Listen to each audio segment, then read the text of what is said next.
Bueno, buen día. Mi nombre es Mauro Centrella y hoy les voy a hablar de la fisiología del sueño y la psicofarmacología del sueño.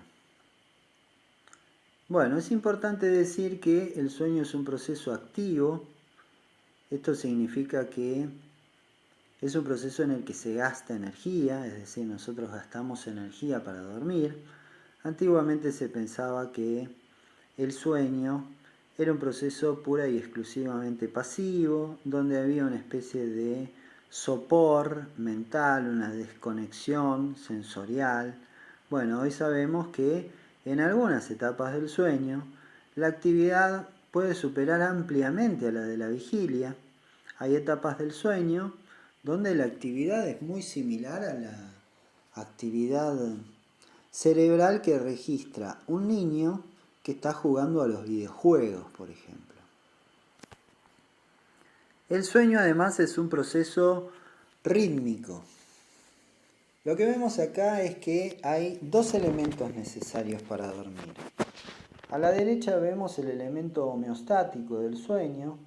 Esto significa que a medida que el día transcurre, se acumula cansancio y llegado a un punto crítico, es necesario pagar esa deuda, es decir, es necesario descansar, dormir.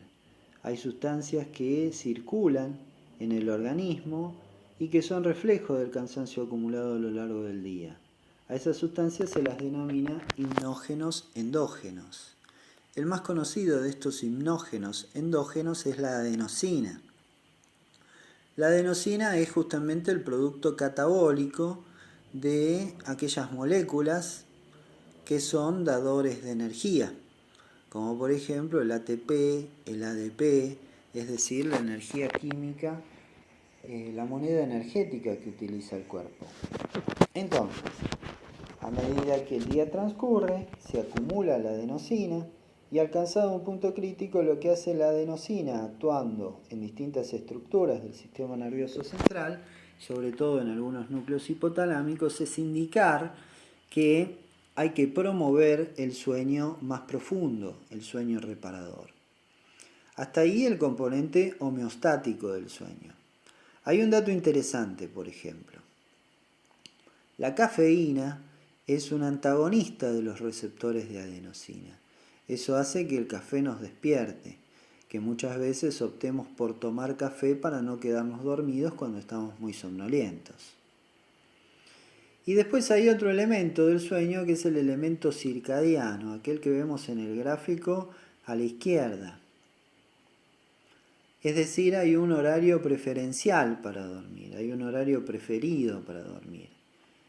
En la mayor parte de los individuos eso es a la noche. ¿Por qué? Porque hay estructuras en el sistema nervioso central, hay una estructura hipotalámica que es el núcleo supraquiasmático, que lo que hace es justamente tener un periodo, una oscilación, un ritmo cercano a las 24 horas e imprimir ese ritmo a todas las células del cuerpo. Entonces, hay una alternancia entre sueño y vigilia. Nosotros que somos animales de hábitos diurnos preferimos dormir a la noche.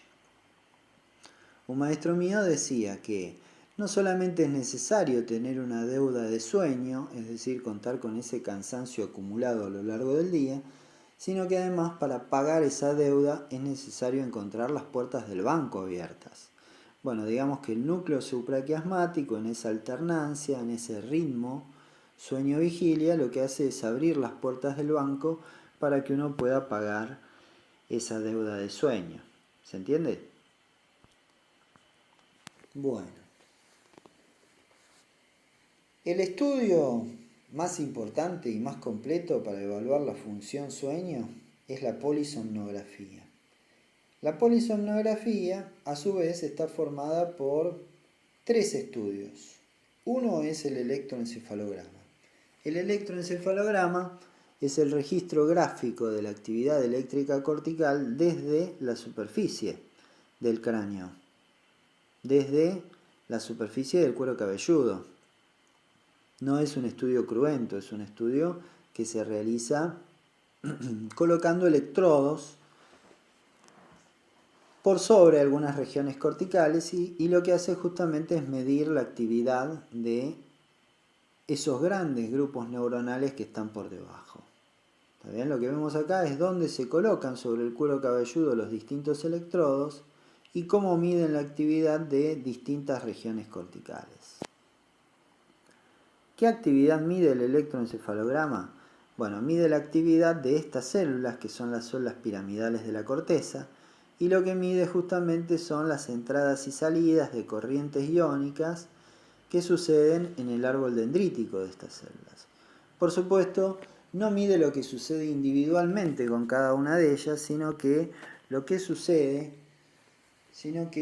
mide es lo que sucede en grandes poblaciones neuronales, en un conjunto muy grande de neuronas piramidales. Eso hace que por ahí no tenga una buena resolución espacial este estudio, pero la verdad que desde hace muchos años es un estudio que nos permite saber qué es lo que está pasando con la función cerebral.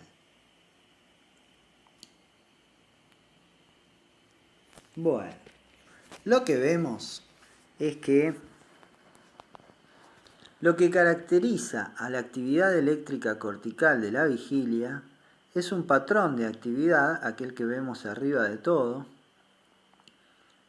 Es un patrón de actividad eléctrica donde lo que hay es una muy alta frecuencia y una baja amplitud de la señal. ¿Qué significa esto? Que hay muchas neuronas activas y que distintas neuronas están cumpliendo funciones distintas. Es decir, hay neuronas que descargan por un lado, otras que descargan por otro. Eso hace que haya mucha actividad, que esa actividad se diga que es desincronizada. ¿Qué significa esto? Justamente lo que les decía, que hay neuronas que están cumpliendo unas funciones, descargan a un ritmo determinado y otras que descargan a otro. ¿Está bien? A medida que la noche transcurre, lo que se produce es un enlentecimiento progresivo de esas ondas. Fíjense lo que sucede en la última de las bandas de frecuencia. Encontramos una señal con baja frecuencia y mucha amplitud. Eso no quiere decir que el cerebro esté menos activo, sino que la actividad adopta otro patrón. Lo que se dice es que la actividad se sincroniza. En las etapas más profundas del sueño, las neuronas descargan al mismo tiempo. ¿Está bien? Lo que vemos debajo, en el gráfico, es un himnograma, es decir, es el registro gráfico o es la expresión gráfica de las distintas etapas del sueño a lo largo de la noche. Lo que vemos es que el individuo arranca en vigilia, wake, eso que vemos ahí como W, y a medida que transcurre, sobre todo el primer tercio de la noche, se produce un enlentecimiento progresivo de las ondas. Hay un enlentecimiento progresivo de las ondas hasta que se alcanza el sueño de ondas lentas. El sueño de ondas lentas es el sueño más profundo, el sueño justamente reparador, el sueño que promueven los hipnógenos porque justamente es el que nos permite reponernos del cansancio acumulado a lo largo de la vigilia. A medida que la noche transcurre, vemos que esta oscilación entre las etapas más superficiales y más profundas del sueño se va haciendo cada vez más superficial. Esto es lo que veíamos antes. Partimos de la vigilia con la actividad eléctrica cortical típica, es decir, desincronizada, con baja frecuencia, con altísima frecuencia y con baja amplitud. A medida que la noche transcurre, el individuo se queda dormido, hay un enlentecimiento progresivo de las ondas, hasta que se alcanza esto que figura aquí como fase 4, que es el sueño de ondas lentas, o el sueño de ondas delta. ¿Por qué? Porque delta se denomina esa banda de frecuencia. Ese sueño es el que nos permite descansar, es el sueño reparador. Es el sueño en el que se libera, por ejemplo, una hormona muy importante que es la hormona de crecimiento. Es el sueño en el que se liberan factores neurotróficos para el cerebro. ¿Está bien? Del desgaste, es decir, es la etapa del sueño que nos permite reponernos del desgaste que pudimos haber acumulado a lo largo de la vigilia. Luego de alcanzar las etapas más profundas del sueño, se produce una aceleración progresiva de las ondas. Fíjense que si vamos al principio de la fase 1 a la 4, después lo que vemos es que pasamos de la fase 4 a la 3, a la 2, a la 1. ¿Está bien? Pero el individuo, después de esa aceleración progresiva de las ondas, no se despierta, sino que alcanza una etapa de sueño, que es lo que figura ahí como sueño REM, que es el sueño al que se denomina sueño paradójico. Paradójico, ¿por qué? Porque justamente en esta etapa del sueño es que la actividad eléctrica cortical puede superar a la de la vigilia. Fíjense que el trazado electroencefalográfico del sueño REM es muy similar al de la vigilia, es decir, es de alta frecuencia y baja amplitud. A ese sueño se lo denomina sueño paradójico justamente por eso. Se llama REM por Rapid Eye Movements en inglés, en castellano sería sueño MOR por movimientos oculares rápidos. Es el sueño del soñar, es el sueño de la actividad onírica. Como veíamos antes, en el primer tercio de la noche hay un enlentecimiento progresivo de las ondas, una aceleración progresiva de las ondas, se alcanzan las etapas más profundas del sueño, es decir, las etapas 3 y 4, pero fíjense que a medida que la noche transcurre, el sueño se va haciendo cada vez más superficial y el sueño paradójico, el sueño REM, es el que empieza a predominar. Eso hace que sea más probable despertarnos en sueño REM. Y de hecho, fíjense que de la actividad onírica que nosotros registramos a lo largo de toda la noche, o que tenemos a lo largo de la noche, solo registramos, solo recordamos la actividad onírica de el último periodo de sueño REM. Es aquel que se produce al final de la noche y que coincide con el despertar. ¿Está bien?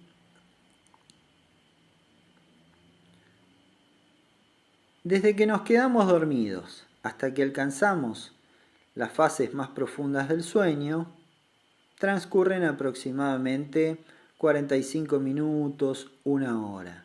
Y la aceleración progresiva de las ondas hasta alcanzar el primer episodio de REM también lleva aproximadamente 45 minutos, una hora. La latencia del REM es el tiempo que tardamos en tener un primer episodio de REM. Esto se ve en el electroencefalograma, en ese elemento que tenía la polisomnografía. A ese periodo se denomina periodo de latencia del REM. Bueno, la latencia del REM entonces habitualmente es de una hora y media, a veces 2 horas. ¿Está bien? Pero esa latencia del REM puede estar alterada en distintas patologías. En la depresión, por ejemplo, hay una disminución de la latencia del REM, es decir, el REM aparece antes. Después vamos a ver que esto demuestra en parte la hipótesis aminérgica de la depresión y el efecto que podrían tener los antidepresivos restaurando la función sueño. ¿Está bien? Otra enfermedad que puede alterar la latencia del REM es una enfermedad que no es tan rara, que existe, que se denomina narcolepsia, enfermedad en la que el sueño REM irrumpe en algún momento, puede irrumpir en la vigilia, produciendo cataplejía, es decir, pérdida del tono muscular, pérdida de conciencia. Es una especie de ataque del sueño o ataque de sueño que puede afectar a la persona enferma. A veces con un susto, una emoción fuerte o una carcajada puede llegar a tener uno de estos episodios de sueño REM estando despierto, ¿no? Y eso interrumpe la vigilia y eso causa el desmayo, por ejemplo.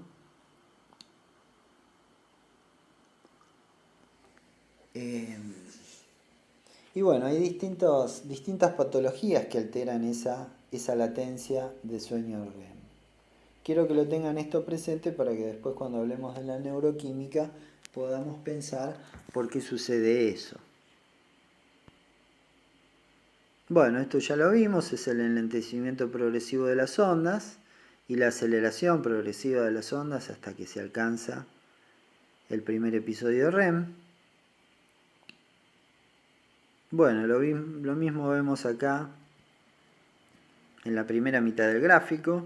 Aquí hay otras variables fisiológicas.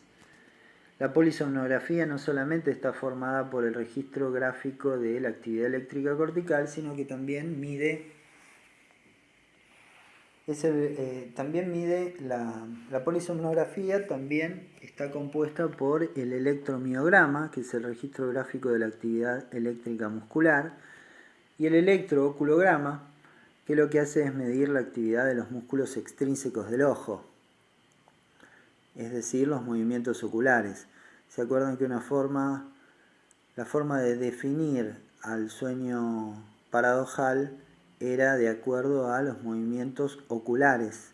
Esos movimientos oculares se correlacionan con la actividad onírica.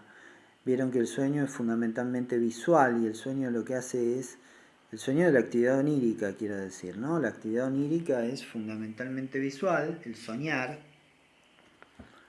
Y lo que hace el sistema nervioso es traducir muchos elementos simbólicos en imágenes o imaginarizar algunos elementos simbólicos. Entonces, bueno, con la actividad onírica coinciden estos movimientos oculares o estos movimientos oculares coinciden con la imaginería del sueño del soñar. El tono muscular, después vamos a ver que también se modifica en las distintas etapas del sueño. Uno conserva el tono muscular en las etapas más profundas del sueño, a diferencia de lo que indica el sentido común, y cuando uno duerme profundamente, tranquilamente puede moverse en la cama, ¿tá? Mientras que en el sueño paradójico, en el sueño REM, hay una pérdida del tono muscular en la mayor parte de los músculos del cuerpo. Esa atonía impide que uno actúe sus sueños. Cuando alguien actúa sus sueños, quiere decir que hay alguna lesión en el sistema nervioso central. Lo que vemos aquí son algunas de las estructuras encargadas de promover el sueño o de promover la vigilia. Hay un correlato del sueño que es un correlato electrofisiológico del sueño que se refleja en el electroencefalograma, aquel estudio del que les hablé hace un rato. Esto está sacado de un estudio Princeps de la función sueño, que fue el estudio de Magun y Moruzzi. Lo que vemos acá es que los investigadores, cuando estimulaban, por ejemplo, al tronco del encéfalo, hacían que si el animal estaba dormido, despertara. Por eso a esa región, que al ser estimulada promovía la vigilia, la denominaron sistema activador reticular ascendente. Mientras que cuando estimulaban la región vecina al tálamo, en los animales despiertos lo que lograban era producir sueño. ¿Está bien? Este fue el primer estudio que vinculó dos estructuras cerebrales con el despertar o con la capacidad de despertar y con el sueño.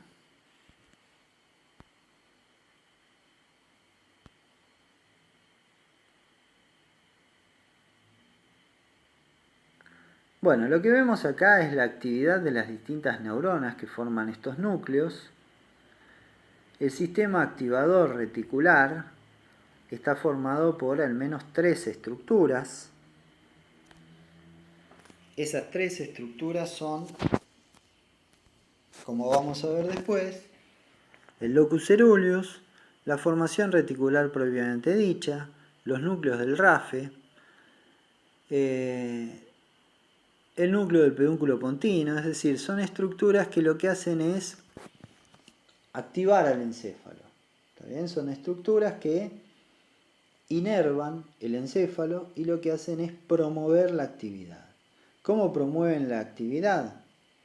Bueno, básicamente la promueven estimulando al tálamo. ¿Está bien? Hay un núcleo que rodea al tálamo, que era justamente el que estimulaban estos autores, que es el único núcleo inhibitorio del tálamo, es el núcleo reticular talámico, que cuando es estimulado lo que hace es inhibir a las neuronas talámicas y por ende inhibir la actividad talamocortical. ¿Está bien? Que la inhiba no quiere decir que la apague, sino que lo que hace en realidad es sincronizar la actividad talámica. ¿Se acuerdan cuando yo les hablaba de las bandas de frecuencia del sueño lento? Y les decía que esa actividad de baja frecuencia y gran amplitud, en realidad lo que era expresión de la sincronización de la actividad de las neuronas corticales. Es decir, durante el sueño, las neuronas no dejan de descargar, sino que lo que hacen es sincronizarse en su descarga. Empiezan a funcionar como si fuera un metrónomo. ¿Está bien?